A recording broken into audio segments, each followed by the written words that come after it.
Hey guys, tonight we're going to read a woman's handwriting. Not a famous woman, not one you'd find on a school wall, or in a documentary, or on the spine of a book in your mother's house. A farm wife from Monroe County, Iowa.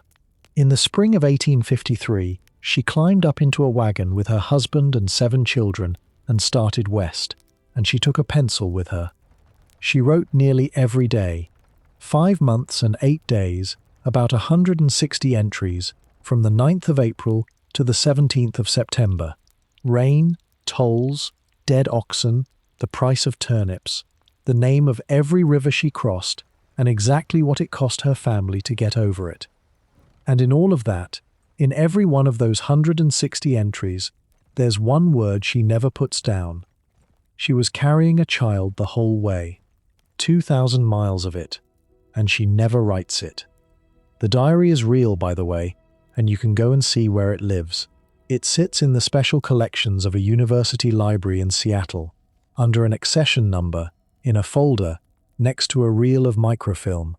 It was given to that library in 1934 by a man named Chatfield Knight, who was her son, and who was 2 years old when the wagon pulled out of Iowa.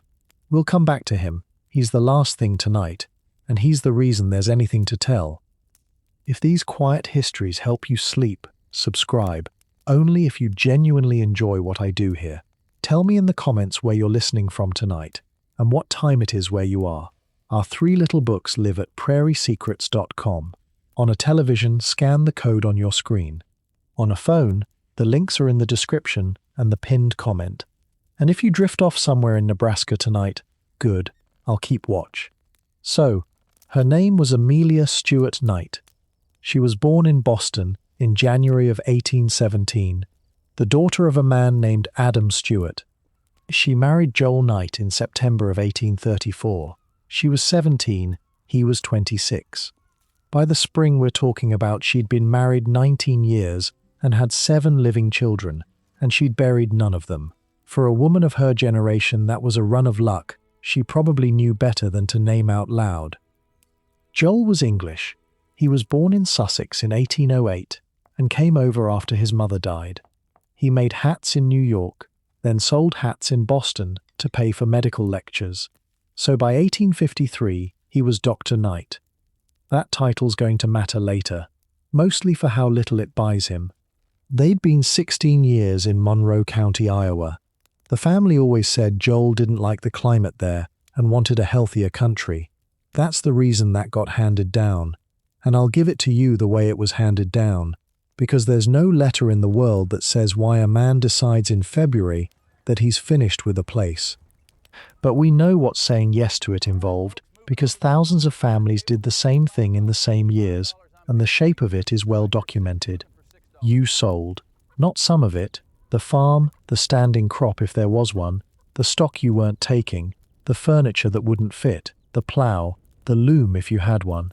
16 years of accumulation went at auction in a dooryard in front of the neighbors, at whatever the neighbors felt like paying, because everybody in the county knew you were leaving and had to sell. That's where the crossing money came from. There was no other source. The cash Joel Knight handed to the ferryman on the Missouri in May had been a table in Iowa in March.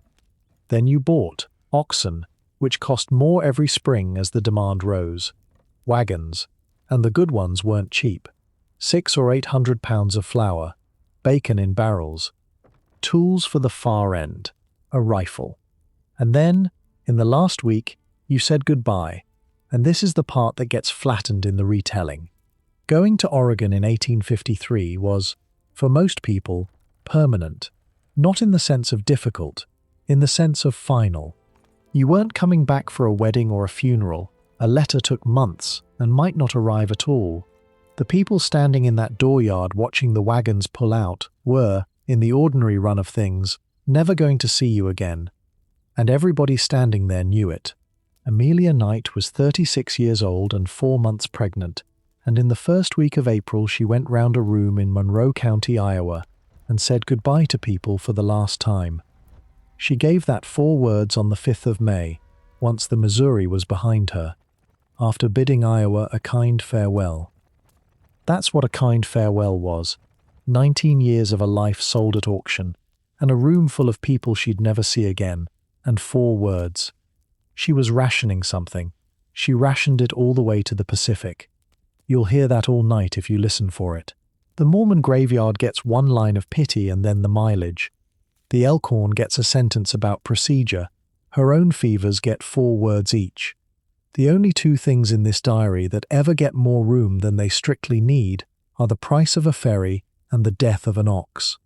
I don't think that's an accident, and by the end of tonight, I think you'll agree with me about why. What we do have is the 9th of April.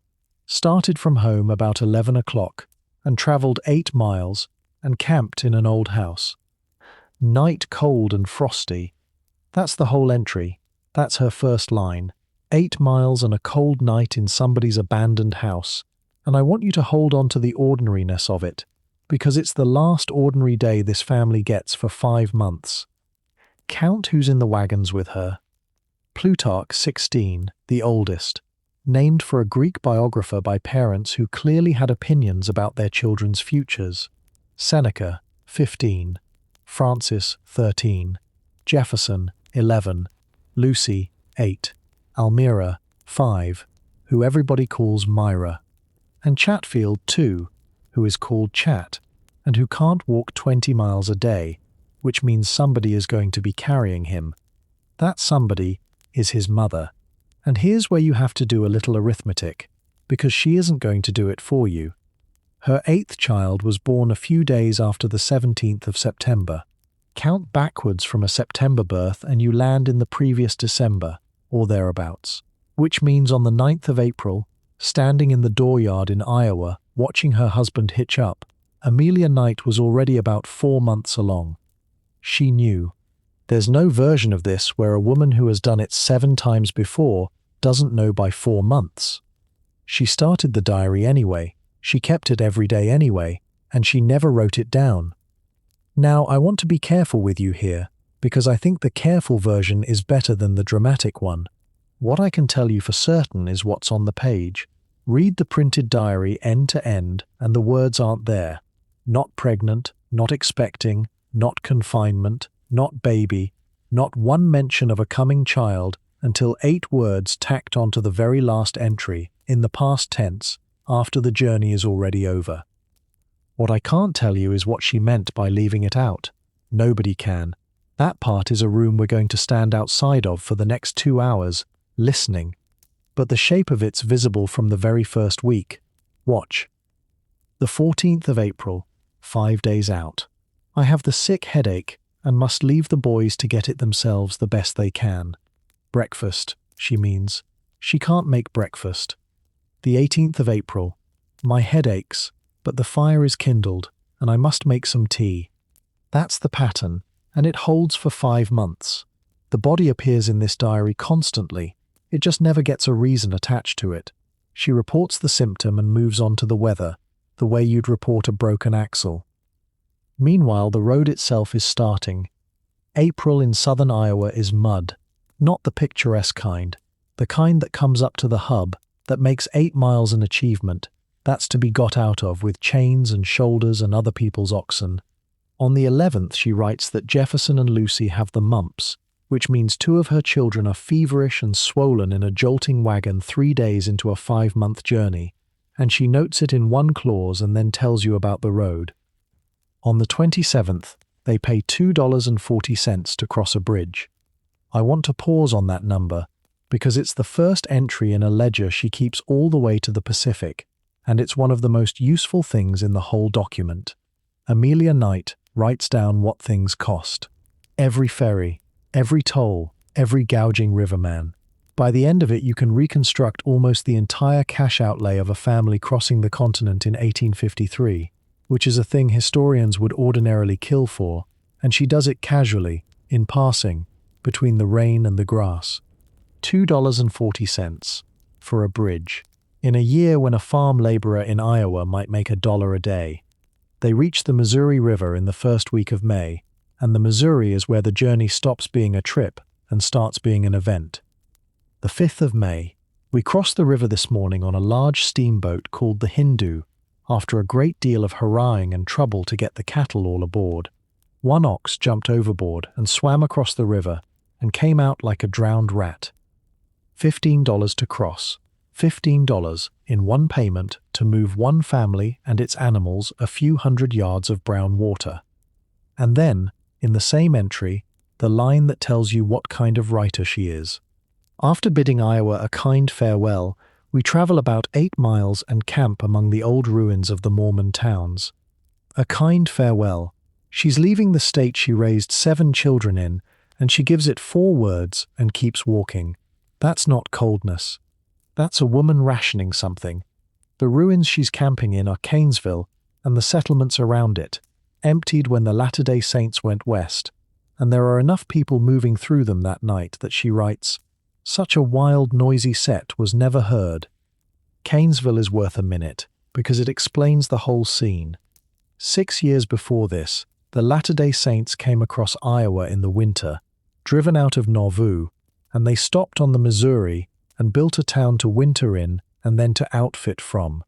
Thousands of people, cabins, shops, a ferry, a newspaper.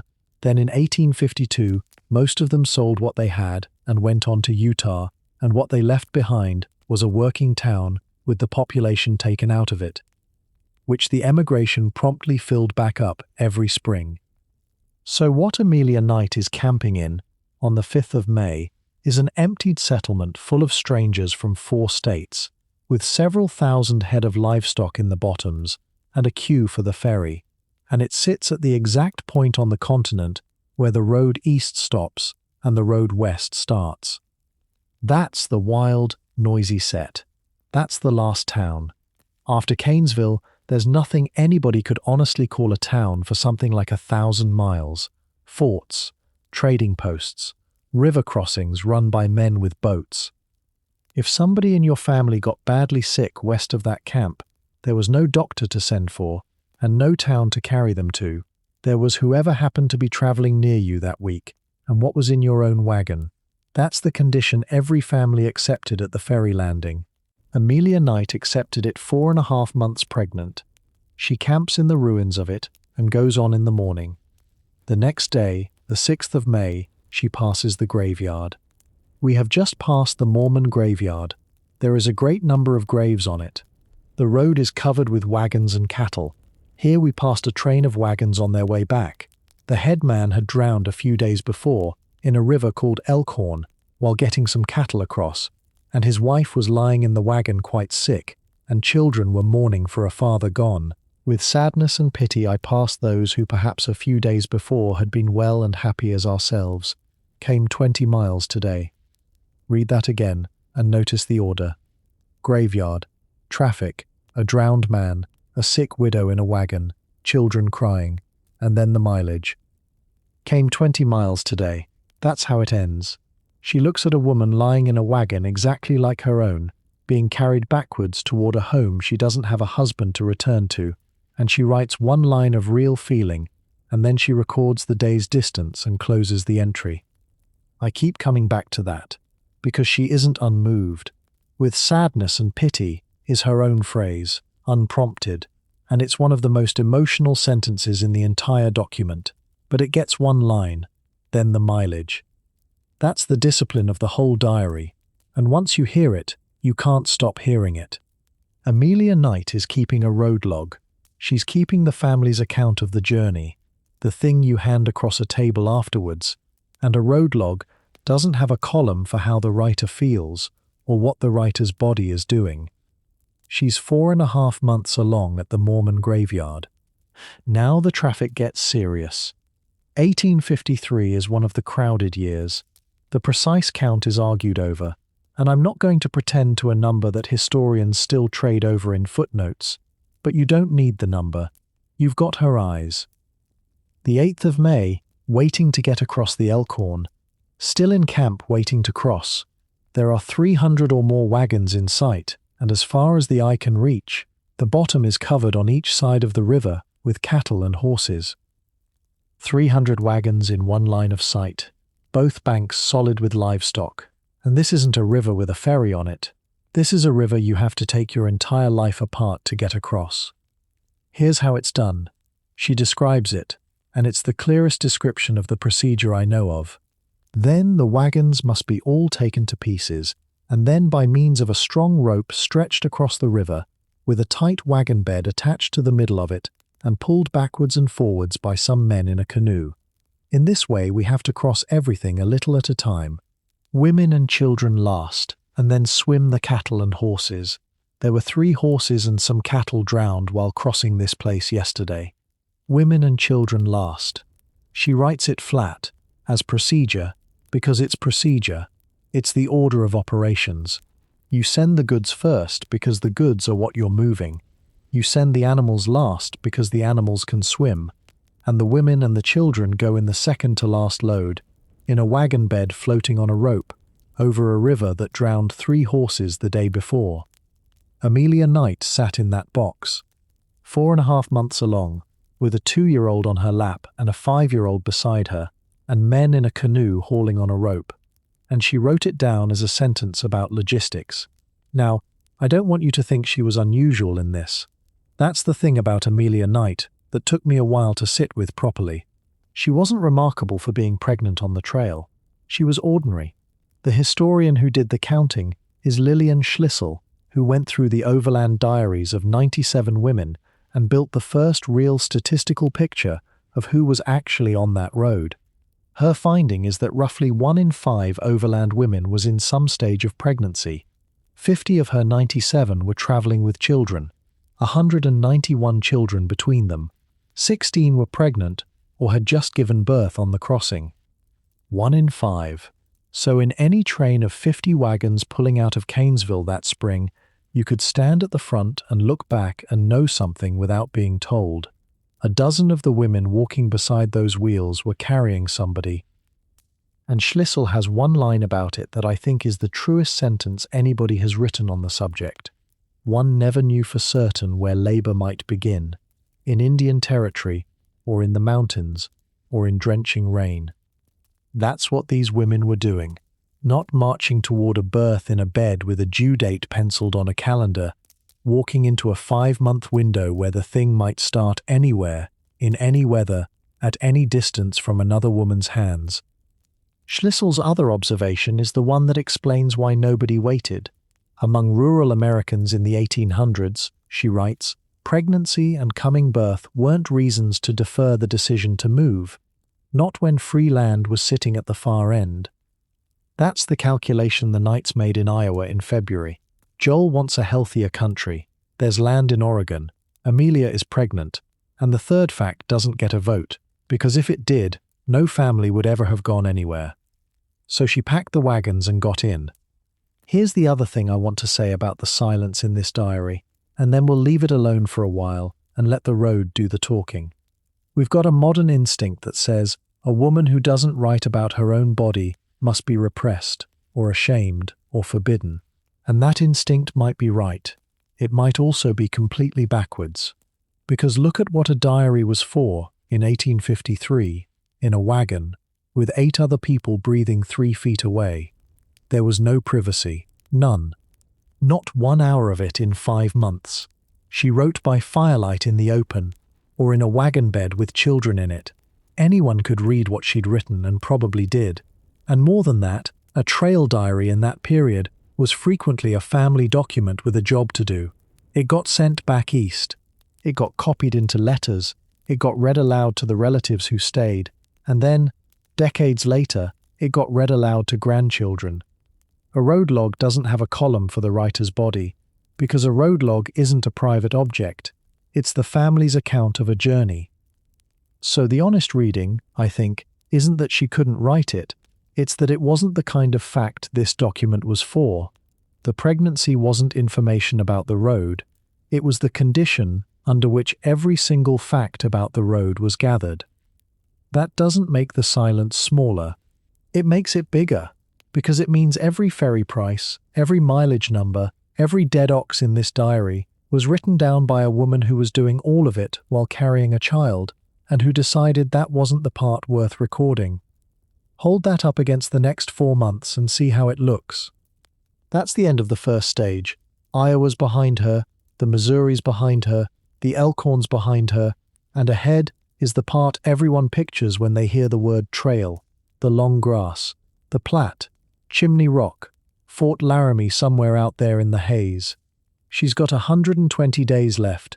She'll go over 3 mountain passes, cross more than a dozen ferries, bury nobody and lose no children, which puts her among the fortunate. She'll watch her husband run out of money in Oregon. She'll come down Big Laurel Hill on foot in September, and what she does on that hill is the reason I wanted to sit down with you tonight. But before any of that, there's May and June on the Platte, and there's the machinery of the road itself, and there's what it costs.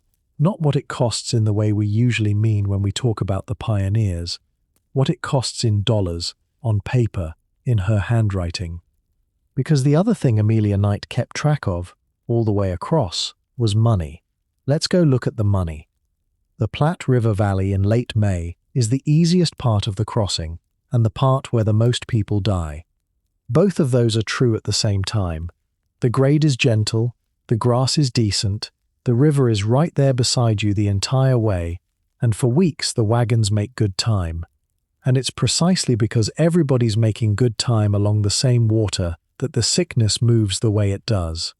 Amelia Knight never writes the word cholera, not once in 160 entries, and I want to flag that honestly rather than smooth over it, because the version of 1853 that gets told is usually a cholera story, and hers isn't. The bad cholera years on that road were 1849 through 1851, clustered near the jumping-off towns and the first forts. By 1853, the worst of it had moved through. What people got that year was more often bad water and the sickness that comes from camping, where 10,000 animals have already camped. It killed. It just didn't kill the way 1850 had.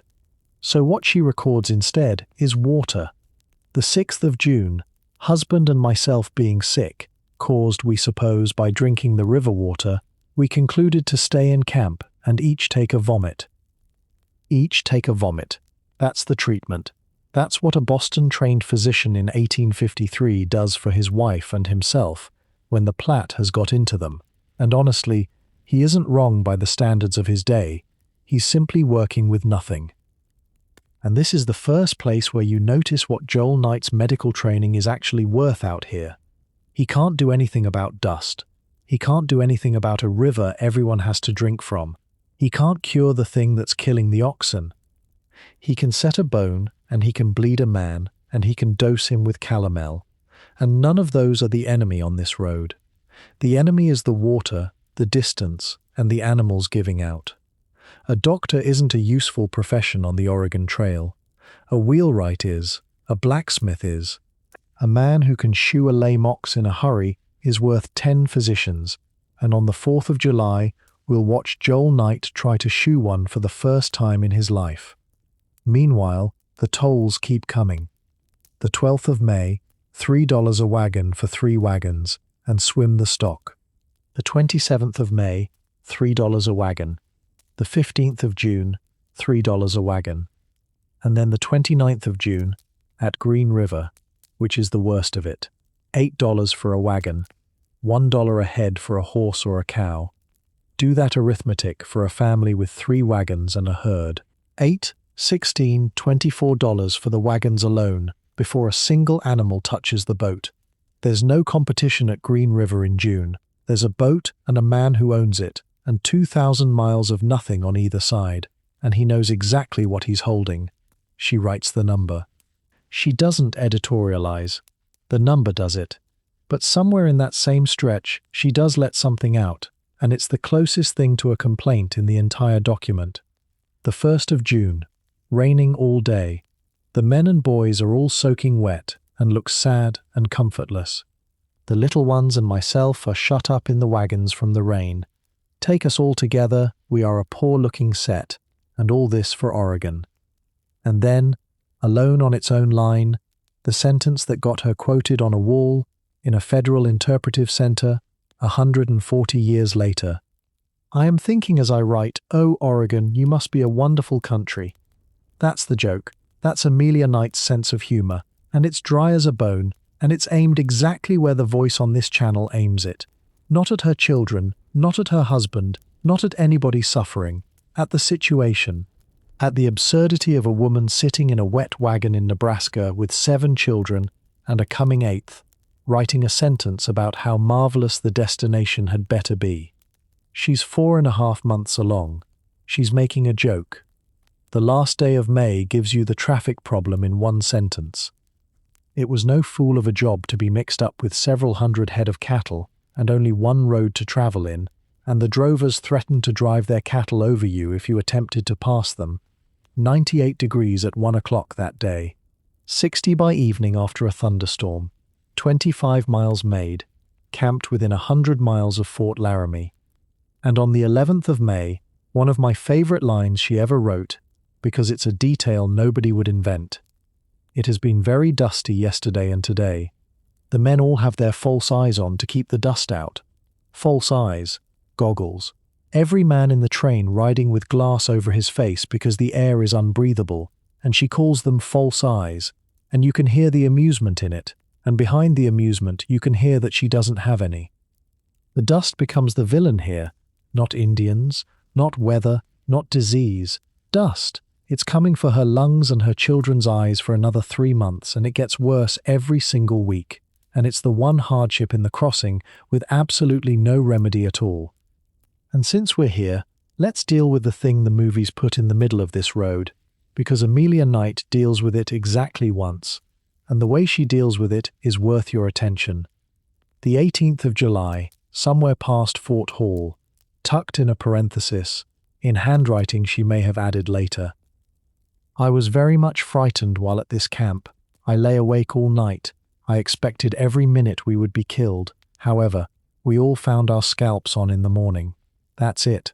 That's the whole of it. 5 months, 2,000 miles, and one bad night where a woman lay awake in the dark, expecting something that didn't come. Nothing happened. Nobody attacked the Knight family. Nobody attacked most families. The overwhelming majority of the tens of thousands of people who went up that road in those years never had a violent encounter with anybody, and the ones who did were far more often the aggressors than the victims. What the emigrants mostly got from the tribes whose country they were driving 10,000 cattle through was trade, guiding, ferrying, and toll collection, which is a much less exciting story and a much more accurate one. She even records paying it. The 7th of May, paid the Indians 75 cents toll. 75 cents for a bridge or a ford somebody had improved and was charging to use, which is precisely what the white ferrymen at Green River were doing at 10 times the price. So one sleepless night, and a note the next morning that everybody still had their hair, and she never returns to it.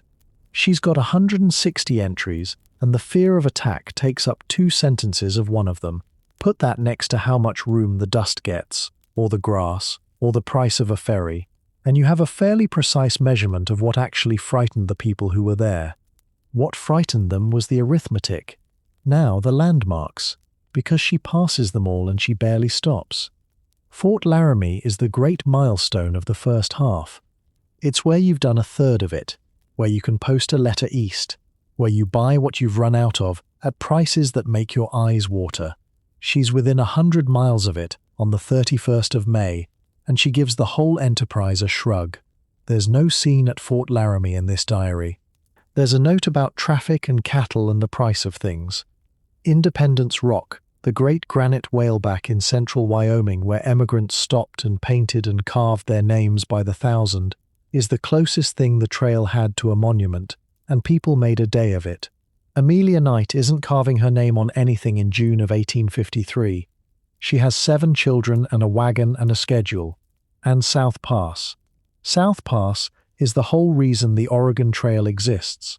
It's the one place in 1,500 miles of the Rocky Mountains where you can take a loaded wagon over the Continental Divide without taking it apart, a wide grassy saddle, so gradual that people crossed it and argued afterwards about whether they'd crossed it.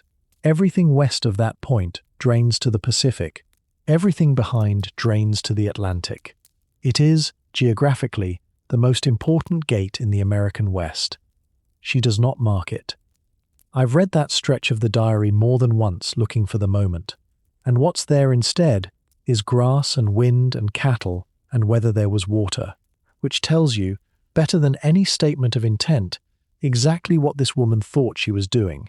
She wasn't on a journey, she was on a job. The Continental Divide is a fact for a school book. What she needed to know was whether the stock could eat tonight, and every few days, the ledger. The 12th of May, $3 a wagon for 3 wagons, and swim the stock. The 27th of May, $3 a wagon. The 15th of June, $3 a wagon.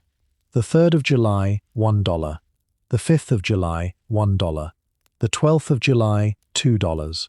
The 21st of July, $4 a wagon and cross on a ferry boat. The 5th of August, $3. Add it up as it goes, and you can watch a family's cash drain out of a wagon over 5 months, a river at a time, and you can see the exact week the arithmetic turns against them.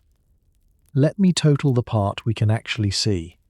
$2.40 at the bridge in April, $15 at the Missouri, 75 cents in toll on the 7th of May, $3 a wagon for 3 wagons on the 12th, which is 9. 3 more on the 27th, 3 in the middle of June, 8 a wagon at Green River, 1 in early July, 1 again a few days later, 2 on the 12th, 4 on the 21st, 3 in August, 3 at the Deschutes in September. Even counting carefully, and even assuming she wrote down only some of it, this family paid out something on the order of $100 in river crossings alone. $100 in 1853 was around a third of a year's wages for a working man. It was more than a good ox was worth, and it bought them nothing they could keep. It bought them the right to be on the far side of 13 or 14 rivers. That's the part of this history that never makes it into a painting. Not one of those crossings was free. Somebody stood at every single one of them with a boat and a price, and the family that had sold everything in Iowa paid it, and paid it, and paid it, until Joel Knight stood on the Columbia in September with an empty pocketbook and a horse he had to sell. Nobody at the time was writing this down in one place. That's not an exaggeration. Emigrant diaries are full of impressions and full of weather and comparatively empty of prices, because most people don't record what they consider obvious. Amelia Knight recorded what things cost with the consistency of a bookkeeper all the way across a continent. So 170 years later, you can reconstruct the economics of a crossing from her handwriting. The handwriting of a woman who never once mentioned that she was pregnant while she did it.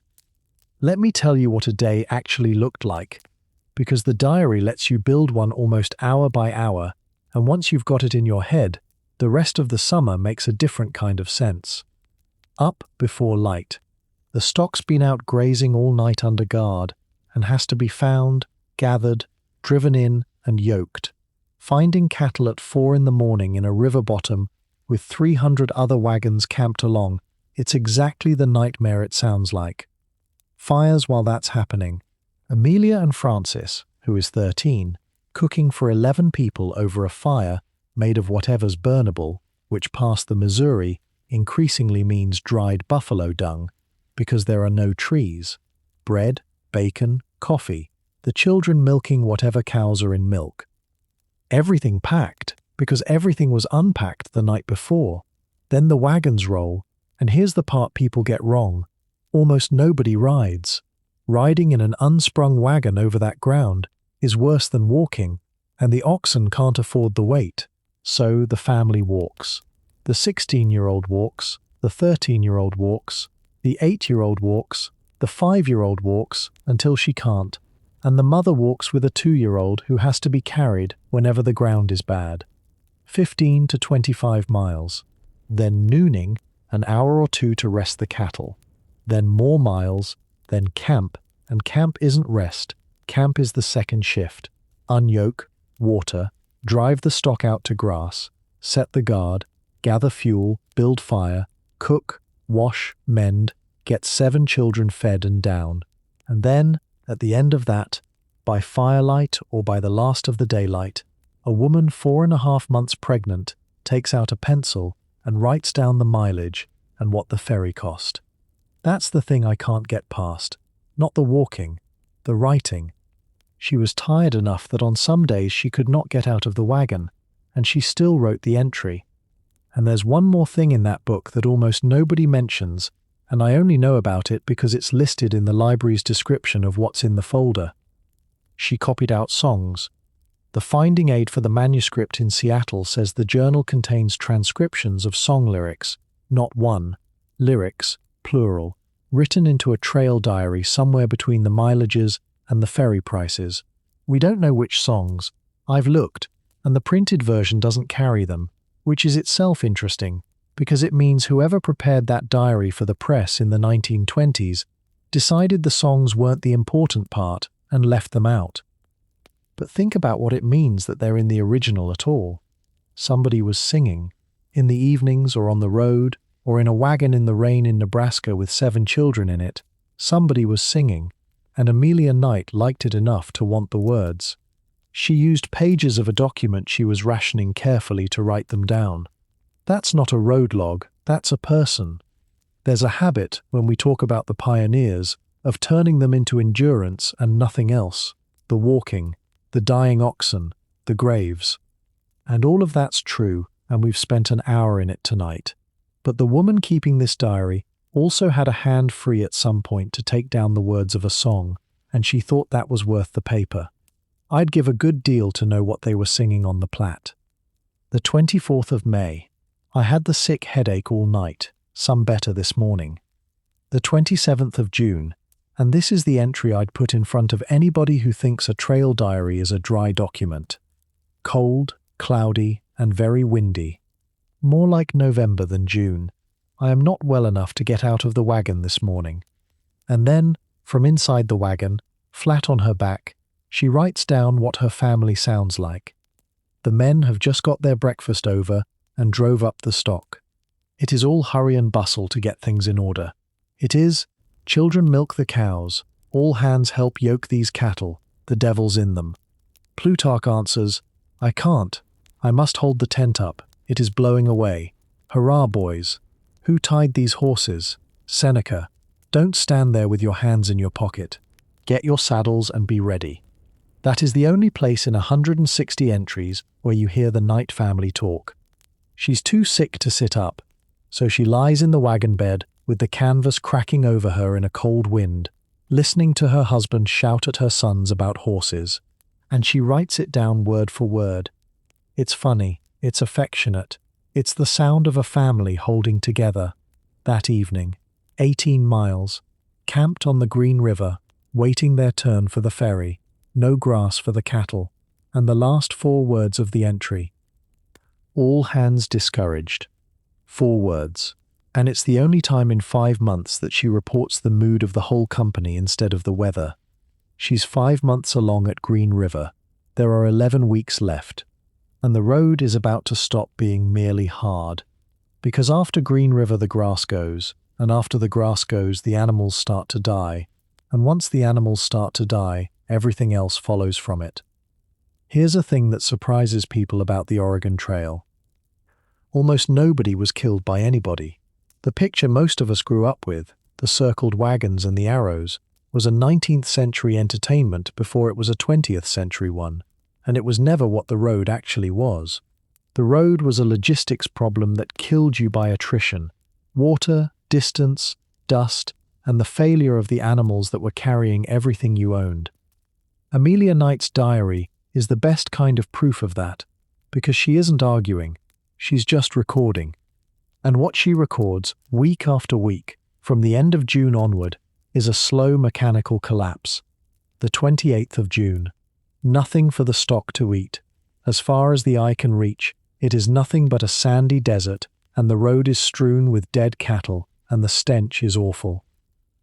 Understand the loop she's describing, because it's the engine of the whole second half of this journey. 10,000 animals go up the same road, eating the same grass, in the same 3 months. The first trains through get feed. The ones behind get less.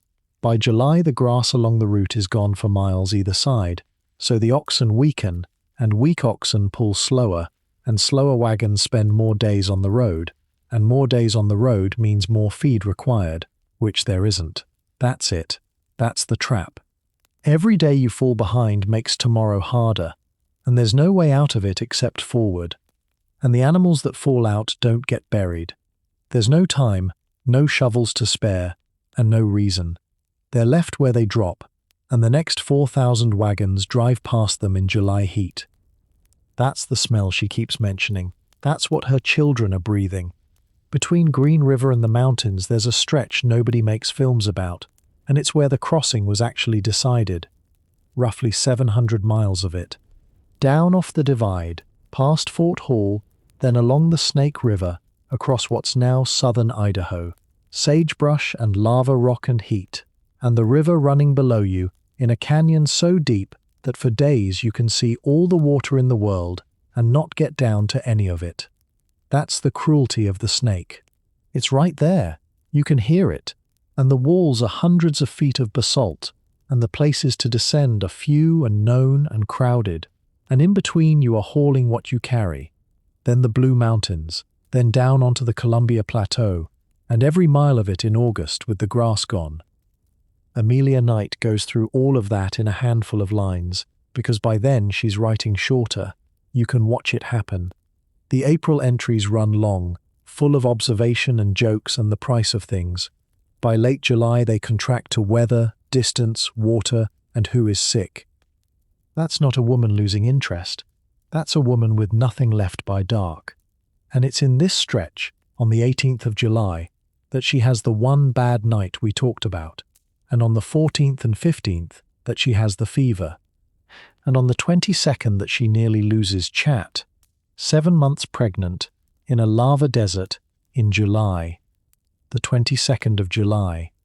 Crossed the river before daybreak and found the smell of carrion so bad that we left as soon as possible. The dead cattle were lying in every direction. They moved camp before sunrise because they couldn't stand to stay, and then in that same entry, in the middle of the hurry, comes the worst minute of Amelia Knight's summer. Here, Chat had a very narrow escape from being run over.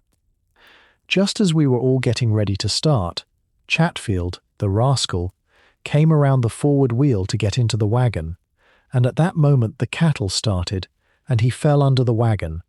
Somehow he kept from under the wheels, and escaped with only a good, or I should say, a bad scare. I never was so much frightened in my life. I was in the wagon at the time, putting things in order, and supposed Francis was taking care of him. Chatfield is 2 years old. He goes round the front wheel, the team lurches, and he goes down under the wagon. Read the sentence again. I never was so much frightened in my life. This is a woman who has crossed the Elkhorn in a wagon bed on a rope, who has been sick enough to be flat for days, who has watched a widow carried back east past her, and the worst moment of the entire crossing, by her own account, is 4 seconds of a toddler under a wagon. She wasn't there. She says so. She was inside the wagon, putting things in order, and she thought her 13-year-old had him. That's the whole sentence, and there's a lifetime of mothering inside it, because she's explaining herself, in a private diary, to nobody. And here's the part that changes when you know what she's carrying. She's about 6.5 months along on the 22nd of July. If Chatfield had gone under the wheel instead of between them, there was no version of Amelia Knight that was getting to him in time. She couldn't run. She could barely get down from the wagon. She doesn't say that either. And notice who she thought had him. Francis. Francis, her 13-year-old daughter, whose name she spells both ways depending on the day. I want to spend a minute on Francis Knight, because she's in this diary constantly, and she's never once the subject of a sentence. She's 13 years old in the summer of 1853. She is, by the internal evidence of her own mother's writing, the person who watches the small children. When Chat goes under the wagon, Amelia's assumption is that Francis has him. When Lucy goes missing 3 weeks later, the reconstruction runs through Francis, who told Wilson Carl that Lucy was in her mother's wagon. Francis is the one being asked. Francis is the answer people expect. 13. Walking 20 miles a day, cooking for 11 people with her mother over a buffalo chip fire, minding a 2-year-old, and a 5-year-old, and an 8-year-old, across 2,000 miles of country, where losing one of them for 4 hours is a story her mother writes down. There's a version of the pioneer story where the mother does everything, and it's a good story, and it's not quite what the documents show.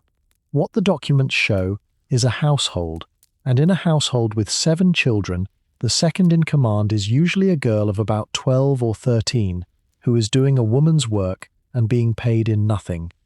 Amelia Knight is walking that road pregnant. She could not have done it without Francis, and she never says so, and I doubt she ever thought to.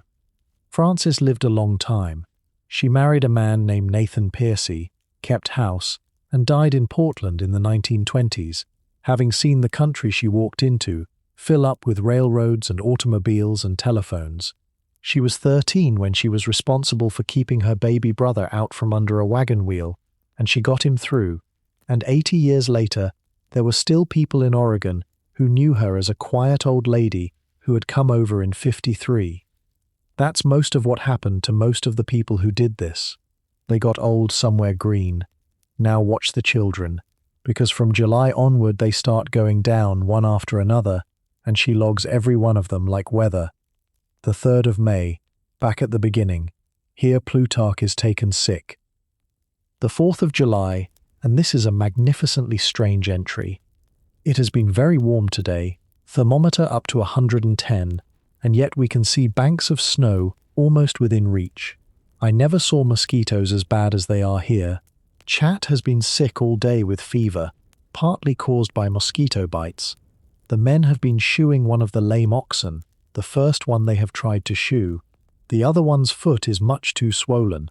Independence Day, 110 degrees with snowbanks visible in the mountains. A 2-year-old burning with fever from insect bites, and a doctor from Boston in the dirt with an ox's foot in his lap, trying to shoe an animal for the first time in his life, while a second one is already too far gone to try. Nobody in that entry is celebrating anything. She doesn't mention the date's meaning. It's the 4th of July in the year 1853, and the country she's crossing has been a country for 77 years, and she has a sick baby, and a lame ox, and 110 degrees, and the flag doesn't come into it. The 28th of July. Chat is quite sick with scarlet fever. Scarlet fever, in a wagon, in the desert, 500 miles from a town.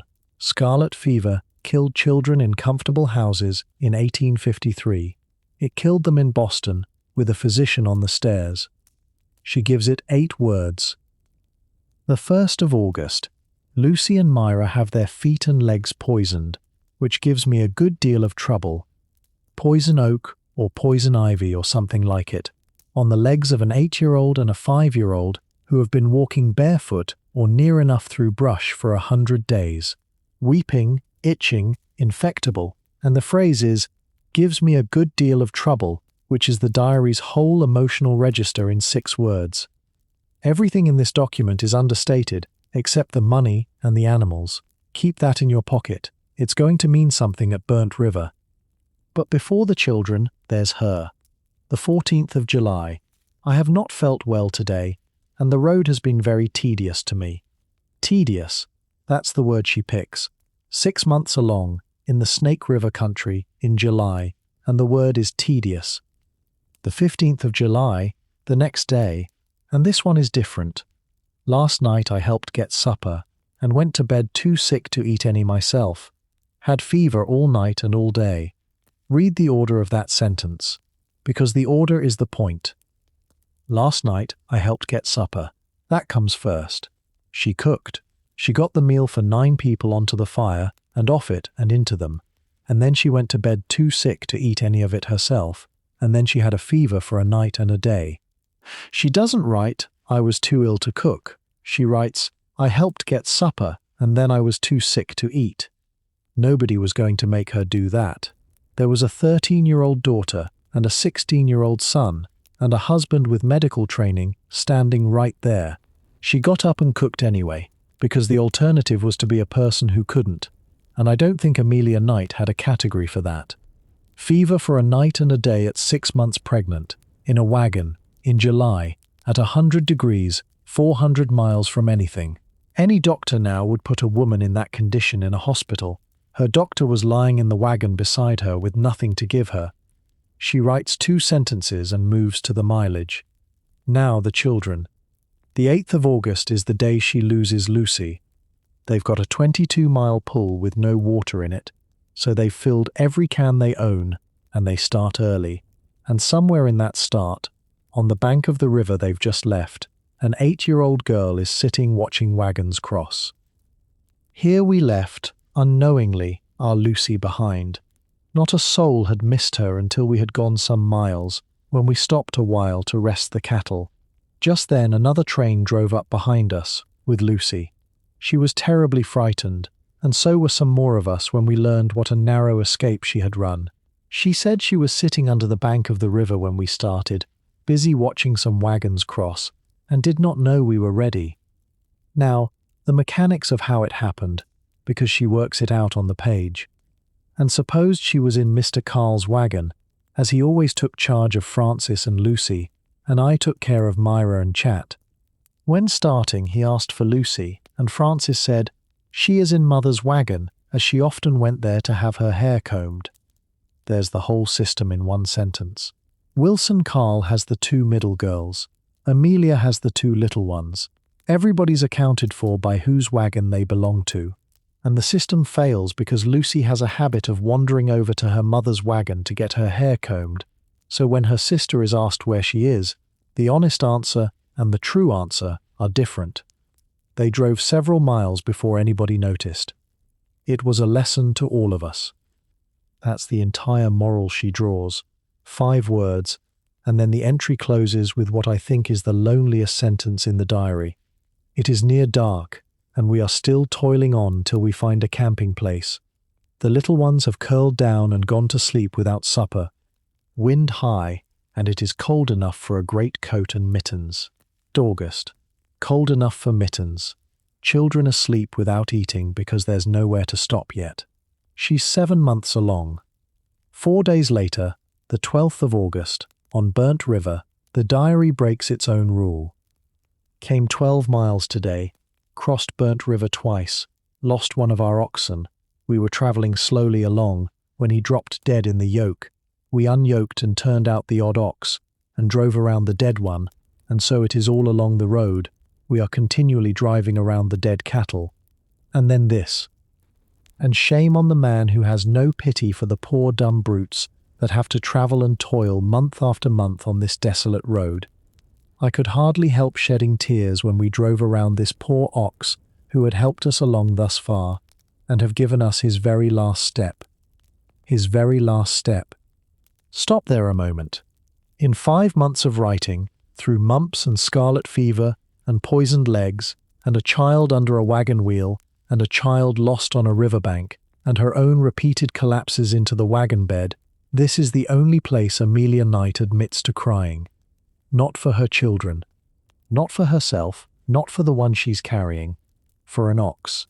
I don't think that's displaced feeling exactly, though you could argue it. I think it's simpler and sadder than that.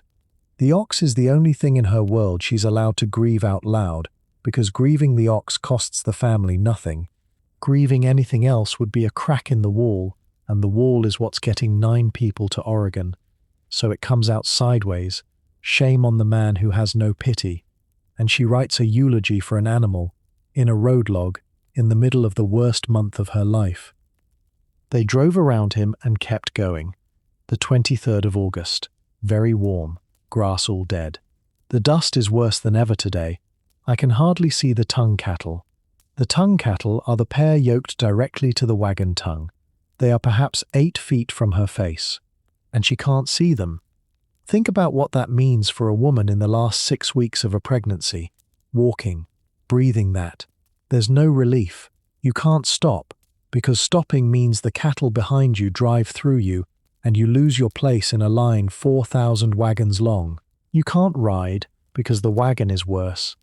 You tie a cloth over your face and you walk into it, 20 miles a day, and at night you write down that the dust is worse than ever today. Let me try to give you the body of it, because we've been talking about a road, and I want you to feel the woman on it. 8 months pregnant, at the end of August, in the Snake River country. Her center of gravity has moved forward and up, so every step on uneven ground is a small negotiation she didn't have to make in April. Her feet have swollen, in shoes she has been walking in since Iowa, on ground that's rock and sand and rut. Her back has been carrying the weight for 4 months, and it's now carrying it over 20 miles a day. Her ribs have been pushed out of shape from the inside. She can't take a full breath, and the air she's taking half breaths of is the dust. She's warm all the time, because pregnancy runs a woman hot, and it's 100 degrees. She needs to relieve herself constantly, on an open plain, in a train of 100 people, with no cover for miles. She's anemic almost certainly, because she's eating bacon and bread and coffee and whatever can be traded for at a fort, and she has been eating that since spring. And the child is moving, constantly, kicking against a rib cage that's walking 20 miles a day. None of that's in the diary. All of it's true. I'm not inventing a scene. I'm describing what a body in the 8th month does, because that part hasn't changed since 1853, and because if we only read what she wrote, we'd come away thinking a woman crossed the continent as a pair of eyes and a pencil. She wasn't. She was a person in the last weeks of a pregnancy, walking. And she wasn't the only one having a bad year on that road. 1853 was a year of famous disasters, and the Knights missed all of them by decisions nobody at the time could have known were correct. Somewhere behind them, a party talked itself into a shortcut.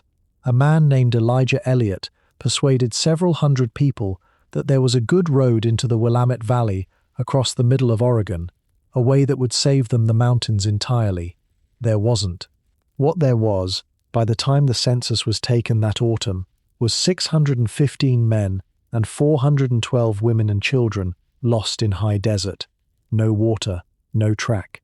Eating their own cattle, with rescue parties coming out from the settlements to find them. History calls it the Lost Wagon Train of 1853, and people died in it.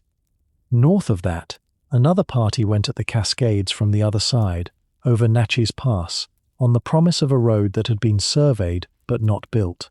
They crossed the Natchez River something like 68 times getting up to the top, and then discovered that above them there was no road at all.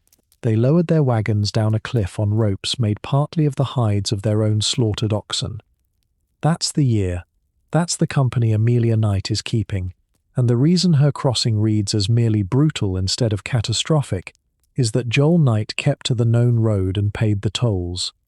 Which is precisely why they're out of money. That's the trade, and it's a trade every family on that road made in some form. You can save your cash and gamble on a cutoff, or you can spend everything you have on ferries and toll bridges and arrive broke on the right side of the mountains. Joel Knight spent. He spent at the Missouri, and he spent at Green River, and he spent at the Deschutes, and by the first week of September there was nothing left to spend, and his family was alive. The 17th of August. There are 50 or more wagons camped around us. 50, down from 300 in May, because the road has spread the trains out across 1,000 miles by now, some ahead, some far behind, some on a shortcut in the desert with no water. And she's not the only person writing. That's worth saying, because it's easy to hear a diary like this and imagine one woman alone with a pencil in an empty country. She wasn't alone in any sense. There were other people on that road in 1853, keeping their own books, and some of those books survive, and a few of them cover the very same days. 2 brothers came over that year, and both of them kept diaries, and their entries for the second half of August run alongside hers, day for day, on the same stretch of road.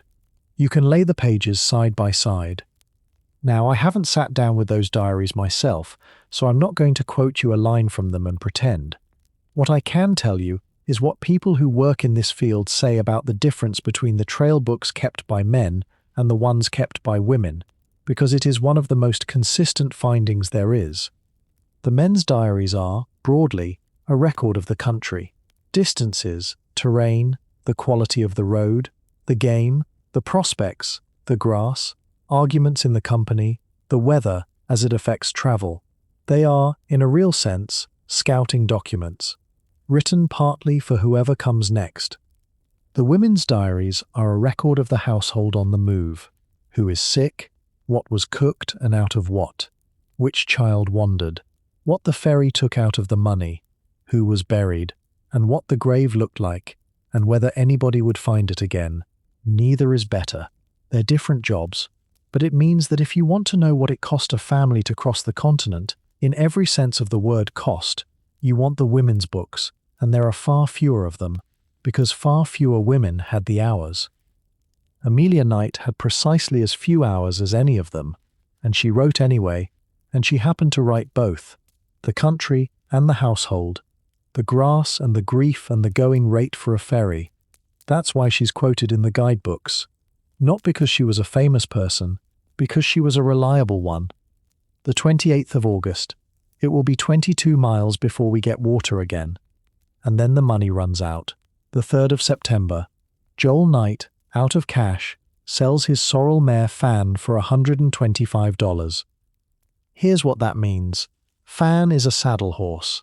She's the fast thing, the thing you ride ahead on to find water, the thing that isn't strictly necessary, but that makes 100 small emergencies survivable. She has a name, which almost nothing else in this diary does. The oxen are oxen. The mare is Fan. And in the first week of September, with the mountains still ahead of them and prices in Oregon that would shock him, Joel Knight sells the named animal because the tolls have eaten everything. $125 was serious money. It was most of a year's wages for a laboring man, and he'd have got less than she was worth, because everyone on that road in September is selling, and nobody is buying. That's the state of the Knight family entering the Cascade Mountains. Out of money, down oxen, living on what they can trade. 9 people, one of them 2 years old, one of them 8 months pregnant, and the hardest 50 miles of the entire 2,000 still to come. Because there's a decision waiting at the end of that river, and it's the last real decision of the crossing. The 2nd of September, at the Deschutes, came 5 miles this morning, and are now crossing Fall, or Deschutes it is called here, river on a ferry boat, pay $3 a wagon, and swim the stock. This river is very swift and full of rapids. That's the last big ferry, and after it the road runs down to a place on the Columbia called the Dalles, and at the Dalles the Oregon Trail simply ends. For the first years of the migration, that was literally true. You got to the Dalles and there was no more road, because the Cascade Mountains come down to the water on both sides, and the river runs through them in a gorge. What you did was take your wagons apart and load them onto rafts, and float the last stretch of the Columbia, which is fast and cold and studded with rapids. Everything you own on a platform of logs, your livestock driven along the bank by whoever you could spare. People drowned doing it. Families that had crossed 2,000 miles without losing anybody lost people in the last 50, in sight of the end, and there's a long grim list of them in the Oregon records. And even if you survived it, the men who ran the rafts and the boats knew exactly what they had, the same way the man at Green River knew, and the charges at the Dalles in a busy autumn were something people wrote home about. Then, in 1846, a man named Samuel Barlow looked at the south flank of Mount Hood and said he'd rather build a road than pay a boatman. He wasn't wrong that it could be done. He was wrong about how much it would cost him. Barlow and a man named Philip Foster cut a wagon road around the mountain, roughly 80 miles of it, through timber, over grades no sane person would take a loaded wagon down. In its first season, it put something like 150 wagons and 1,000 people through. It got a license from the provisional government, and it got toll gates, 5 of them, and the published rate was $5 a wagon and 10 cents a head of stock. By the 1850s, roughly a quarter of everyone arriving in Oregon came in over Sam Barlow's road. And here I've to be straight with you about a gap, because it's the kind of gap that tells you something. Amelia Knight never records paying a Barlow toll. She records every other payment on that road for 5 months, right down to 75 cents for a bridge, and at the one gate where we know the price and know it was collected, there's nothing. Either she left it out, which she does not do anywhere else, or the family got through some other way, or the entry is simply gone. I don't know. That's an honest I don't know, and it's the sort of thing that would be settled in an afternoon by somebody with the original manuscript in front of them, which is sitting in Seattle in a folder with a number on it. What we do have is the 7th of September, and it's 4 words. First day in the mountains. That's the entry. That's what a woman 8 months pregnant writes on the evening she starts up the flank of Mount Hood with 3 wagons, a reduced team, no money, and 7 children. First day in the mountains. The alternative was the river. Joel Knight chose the road, and I think you can see why. And I think if you'd asked Amelia, she'd have agreed, because she'd already crossed the Elkhorn in a wagon bed on a rope, and she knew exactly what water does to families. They took the mountain. The mountains don't start gently. The 6th of September, just before they turn up toward the pass, there's a parenthesis at the end of the entry. Here I was sick all night, caused by my washing and working too hard. Washing. They've stopped somewhere with water, and a woman 8 months pregnant has spent a day on her knees over a tub, hauling and scrubbing and wringing the clothes of 9 people who have been wearing them across a desert. Wringing is the part that does it. Anyone who has wrung out a wet wool blanket by hand knows what it takes out of your back and your shoulders and your gut. She was sick all night, and she knows why, and she writes down why, and the reason is that she worked too hard. That's the only diagnosis in this entire diary that Amelia Knight makes of herself. Not the headaches, not the fevers. This one, I overdid it. The 7th, the 4 words. First day in the mountains. The 8th, they're in it. And on the 9th, the road becomes something she has to reach for language to describe. Came 8.5 miles. Crossed Sandy 4 times. Came over corduroy roads. Through swamps. Over rocks and hummocks. And the worst road that could be imagined or thought of. 8.5 miles. That's the day's work. 8.5 miles. Having averaged near 20 for 5 months. Corduroy road means logs laid side by side across mud to keep a wagon from sinking. It works, in the sense that you don't sink. It also means every wheel on every wagon drops off one log and onto the next, hour after hour, and everything inside the wagon is being shaken apart, and so is everybody walking beside it. Then, in the same entry, the sentence that stopped me the first time I read this diary. We hear the road is still worse ahead. There is a great deal of laurel growing here, which will poison the stock if they eat it. There is no end to the wagons, buggies, yokes, chains, and so forth that are lying all along this road. Some splendid good wagons just left standing, perhaps with the owners' names on them, and many other poor horses, mules, oxen, cows, and so forth that are lying dead in these mountains. Some splendid good wagons just left standing, perhaps with the owners' names on them. And here I should explain how a family ends up with a splendid good wagon standing in a forest, because it isn't stupidity and it isn't bad luck. It's arithmetic that was wrong in April and can't be made right in September. What went into a wagon leaving Iowa was, first, food, something like 600 or 800 pounds of flour for a family this size, plus bacon in barrels packed in bran to keep it from turning in the heat, plus coffee, sugar, rice, beans, dried fruit, salt, and saleratus for the bread. That's most of your allowance right there, and none of it is optional, because there's nothing to buy for 1,000 miles, and what there is costs what Green River charged. Then tools, an axe, a shovel, a saw, an auger, spare chain, spare wheel spokes, a keg of tar for the axles, rope, then bedding and clothing for 9 people through 5 months of weather, then a rifle and powder and lead, then at the very bottom of the priority list and the very top of the wagon bed, the things that made a family, a rocking chair, a chest of drawers, a clock, a mirror, a feather bed, books. Every ox can pull a certain weight. If the oxen are strong and fed, the weight is manageable.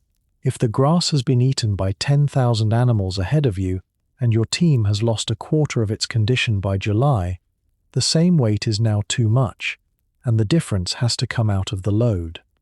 So it comes out in order, and everybody on that road took the same things out in roughly the same sequence. The chest of drawers goes first, out on the plains, where you can still tell yourself somebody might come along and want it. Then the extra bedding. Then the books. Then the rocking chair, and there are accounts of chairs standing upright by the roadside in the middle of nowhere, set down carefully, as though the family meant to come back. By the mountains you're down to food, tools, and the wagon itself. And then in the Cascades, when an ox dies and there's no ox to buy at any price, you take out what you can carry on the remaining animals, and you walk away from the wagon, with your name still painted on the side of it. Every one of those wagons was somebody's whole estate, somebody's furniture, somebody's tools, somebody's plow, a family's entire capital, hauled 2,000 miles from Missouri or Illinois or Iowa, abandoned in a forest 50 miles from the end, because the team pulling it was dead and there was no way to buy another. And the names are still on them. That's the detail she picks. Not the wagons, the names painted on the sides, standing in the timber, with nobody coming back for them. She has 3 wagons. She has just lost an ox on Burnt River and shot or abandoned others. She's doing the same arithmetic every family in that forest is doing, and she knows exactly what she's looking at, because she's looking at the thing that happens next if the road gets any worse. The road gets worse the next day. The 10th of September, 1853. If you remember one date out of this whole story, remember this one. Pleasant, noon. We have just halted in a little valley at the foot of Big Laurel Hill to rest ourselves and the poor, weary cattle an hour or so. We dare not rest long in these mountains, for fear of a storm, which would be almost certain to kill all our stock. That's the situation. They can't stop, because September on Mount Hood can turn, and if it turns while the animals are out in it with no feed, the family is finished. Then she tries to describe the hill. It would be useless for me with my pencil to describe the awful road we have just passed over. Let fancy picture a train of wagons and cattle passing through a crooked chimney, and we have Big Laurel Hill.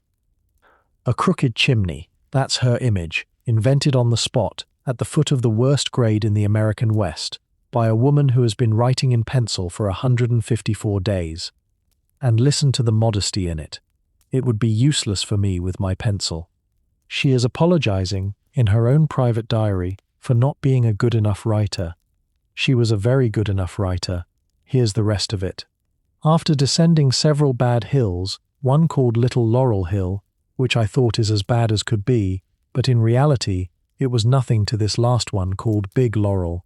It is something more than half a mile long, very rocky all the way, quite steep, winding, sidling, deep down, slippery and muddy, made so by a spring running the entire length of the road, and this road is cut down so deep that at times the cattle and wagons are almost out of sight, with no room for the drivers except on the bank, a very difficult place to drive, also dangerous.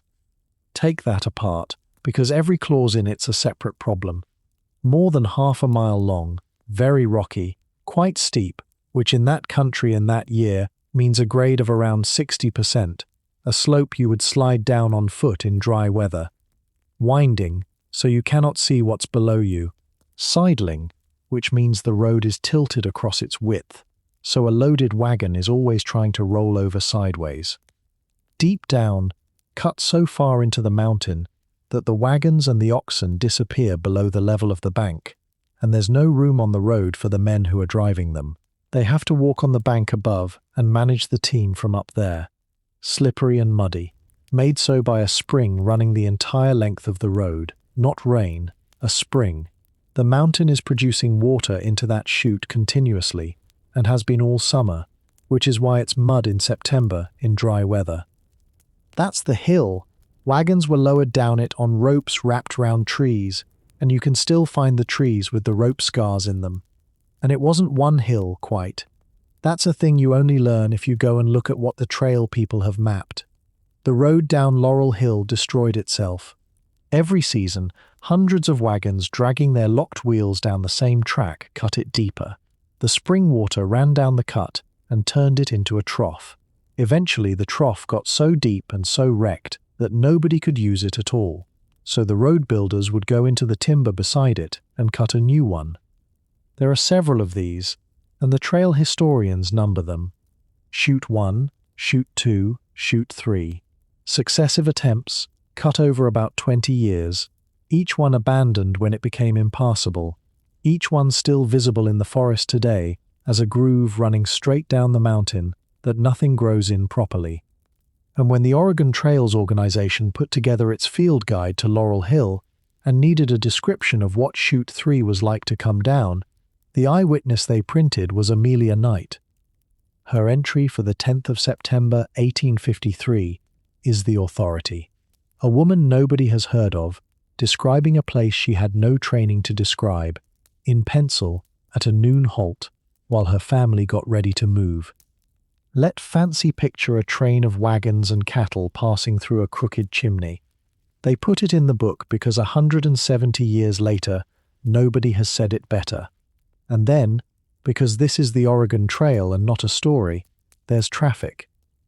And to make the matter worse, there was a slow poking train ahead of us, which kept stopping every few minutes, and another behind us, which kept swearing and hurrying our folks on. And there they all were, with the poor cattle all on the strain, holding back the heavy wagons on the slippery road. Stuck. Halfway down a 60% grade in a mud chute, with a slow train in front and an impatient one behind, and the oxen on the strain. That means every animal is holding a loaded wagon back from running away down the mountain, legs braced for however long the train ahead takes to move. Now, here is the sentence. The men and boys all had their hands full, and I was obliged to take care of myself and little ones as best I could, there being no path or road except the one where the teams travelled. We kept as near the road as we could, winding round the fallen timber and brush, climbing over logs, creeping under fallen timber, sometimes lifting and carrying Chat. To keep from smelling the carrion, I, as others, holding my nose. Read it again slowly, because it goes past very fast, and it's the whole reason I wanted to tell you about this woman. The men and boys all had their hands full. Every male in the family, including the 16-year-old and the 15-year-old and the 11-year-old, is on the teams, because if they let go, the wagons go down the mountain. So there's nobody left for the children, and there's no path. The only road is the chute the wagons are in, and she can't walk in it, because the wagons are in it. So Amelia Knight, 8 months pregnant, takes her 5-year-old and her 2-year-old off the road and goes down the side of Mount Hood through the forest, climbing over logs, creeping under fallen timber, sometimes lifting and carrying Chat, sometimes lifting and carrying Chat. He is 2. He weighs perhaps 28 pounds. She is in the 8th month of a pregnancy that has walked 2,000 miles, and she's lifting a 28-pound child over deadfall on a 60% slope, in mud, in September, with one hand over her nose because of the smell of dead animals. And she writes it as a subordinate clause, not as the point of the sentence. The point of the sentence is that there was no path. The lifting and carrying is thrown in near the end, between the fallen timber and the smell. If you have ever wondered what people mean when they say something is understated, this is what they mean. This is the most extraordinary physical act recorded in 160 entries, and it's buried in the middle of a sentence about road conditions by the woman who did it.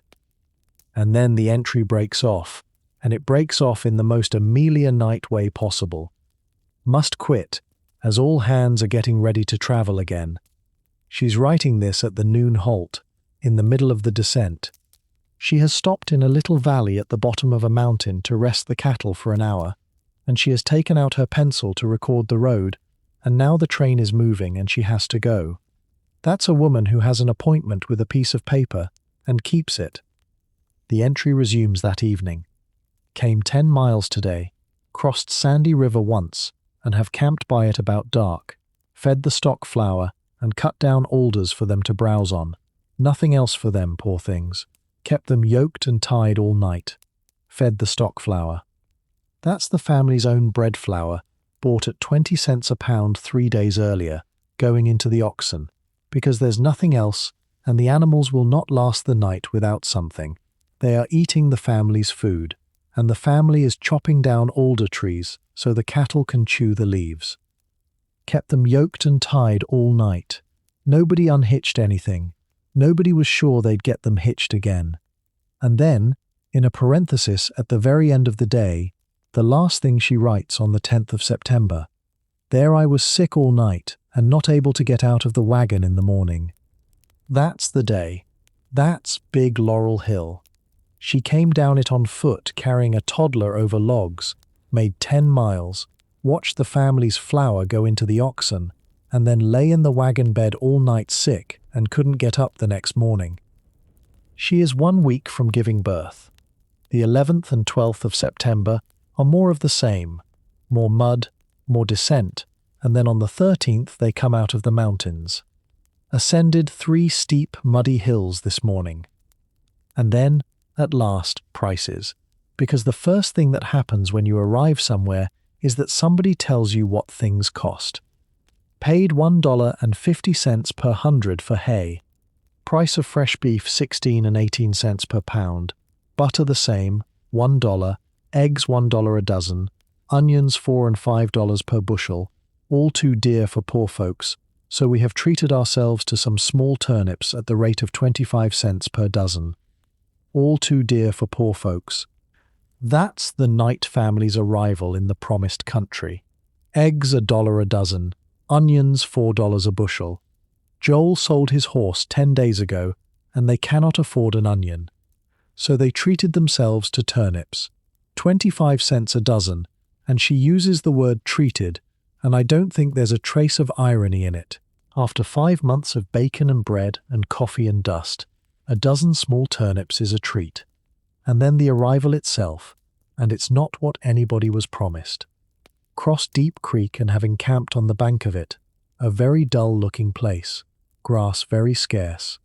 We may now call ourselves through, they say, and here we are in Oregon, making our camp in an ugly bottom, with no home, except our wagons and tent. It is drizzling, and the weather looks dark and gloomy. Here old man Fuller left us, and Wilson Carl remains. We may now call ourselves through, they say.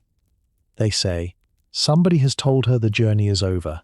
She's passing it along as a report, second hand, the way you'd note the price of hay, because from where she's standing in a wet bottom in the rain with no house, it doesn't feel like an ending.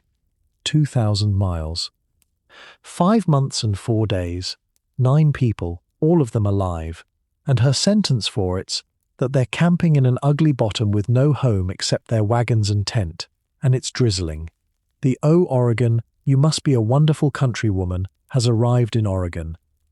Note the last line, because it's going to matter in about 10 minutes. Old man Fuller left us, and Wilson Carl remains. Wilson Carl is the young man who has been with this family since Iowa. He is the one who had charge of Francis and Lucy on the road. He is the reason the family thought Lucy was accounted for on the 8th of August, and he's also, presumably, one of the men on the teams at Big Laurel Hill. He has come 2,000 miles with them, and at the end, when the other man peels off, Wilson Carl stays. Remember it. The 15th of September. Still in camp, and still raining. I was sick all night. 4 words on their own. I was sick all night. 2 days before the end. 8.5 months. Sick all night in a wet camp in a wagon. And she writes the entry. The 16th of September, and then the last one. Saturday the 17th. In camp yet. Still raining. Noon. It has cleared off and we are all ready for a start again. For some place we don't know where. Evening. Came 6 miles and have encamped in a fence corner by a Mr. Lambert's, about 7 miles from Milwaukee. Turn our stock out to tolerable good feed. That's the last entry as she lived it. 6 miles. Camped in the corner of a stranger's fence. The cattle got decent grass for once. Ready for a start again. For some place we don't know where.